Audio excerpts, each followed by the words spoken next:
Let me ask you this. Have you ever found yourself walking away from a conversation and think, why didn't I just say what I really meant? At that moment, you probably found yourself adjusting your tone of voice, adjusting your expressions, adjusting your needs, adjusting your feelings. Not because you're fake, but because you've learned how to perform. And after you walked away, and now you're analyzing everything that just happened, you might find yourself wondering, who was that version of me? That was not me at all. At that moment, all you did was to perform to adjust yourself to the person you were talking to. You said what the moment required instead of what you really felt. Does this sound familiar? Today we're going to talk about something that a lot of people don't feel comfortable talking out loud, which is the split between the woman everyone sees and the one you quietly keep hidden, and what living like that slowly does to your sense of self. And here's the thing, this doesn't really happen overnight. You don't wake up one day and decide to be two different people. It happens slowly. You learned that certain parts of you are welcome, but others, not so much. Your anger, oh my gosh, that's too much. Your sadness, oof, she's so dramatic. Your ambitions, oh no, that's intimidating.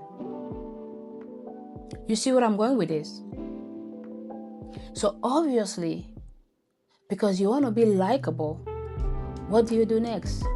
You hide that version of yourself. You find that your needs become inconvenient. Your opinions are too strong. And as I stated earlier, we start editing ourselves. Just like I edited this video for you to see it. All you're gonna see is maybe what, 13-15 minutes of this footage. It took me an hour and 30 minutes. And that's how we got used to living.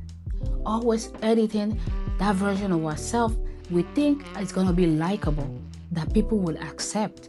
You force yourself to become that version that is always strong, that version that can handle everything, that version that doesn't need anything, that version that is available for everybody else, that has no boundaries. Just to adjust yourself to people's needs. You become tolerant. And here's the thing, at first, that change feels like maturity. It feels being the responsible one, right? It feels being the one holding everything together. Because the moment you decide to step up for yourself, all of a sudden, you're the one with the issue. You're the dramatic one. You're the too sensitive one. At that moment, nobody thinks about what they said. All they think about is how you reacted to what they said. And with that result, you chose to just be the one to take it all in. The problem here is this. When those conversations become uncomfortable and you choose to smooth everything out, when someone steps on you and you choose to let it be. And don't get me wrong, I'm not saying you always have to say your mind out there. Obviously, it depends on every specific circumstances. But the more you do, that's exactly how this pattern begins. It doesn't feel like betrayal. It feels like adaptation. And the problem with this adaptation is that the longer you are on that performance stage, you start forgetting the real version of you. By allowing people to step on you over and over, to talk to you anyhow, by not having boundaries, the longer you're on that friend, you stop knowing what really bothers you. And if you don't believe me, let's test it out. Let me ask you something and be honest here. When was the last time you said what you actually felt without editing it first in your mind? Do you remember when? And if you can't remember, friend, that's exactly the split we're talking about today. And here's what most people will admit. It's exhausting to be two people. It's exhausting to always be performing. You wake up, you put on the mask, and you perform all day. You come back home, and you keep performing, which is the scariest part. Because we're not just good at performing on the outside, even with ourselves, we keep the engine on. You perform with your spouse, you perform with your kids, because sometimes you want to tell them something for misbehaving, but you're like, no, I don't want to hurt their feelings. That's not because you fake, it's just because you're getting so used to monitoring yourself. You got used to editing every thought, every emotion, every action. And that, friend, is exhausting, isn't it? And the more you edit your tone, the more you edit your reaction, the more you edit your needs, something very dangerous happens. Even when you are solo, you're still monitoring yourself. You're still performing, which, if you ask me, that's the scariest part. Because at this point, you've internalized the message so deeply that you no longer need an audience. And the more you get used to monitoring yourself, the more you get used to performing even when you're solo, slowly it becomes your identity. And here's the thing, when we're talking about two personalities, or you're hiding your identity, doesn't mean you are hiding something toxic. No, it actually means that you're hiding being a human being. Your sadness is a real reaction. Feeling lonely is real. Feeling sad, anger is real. Your exhaustion, your wants, your justified anger, those things, they make you human.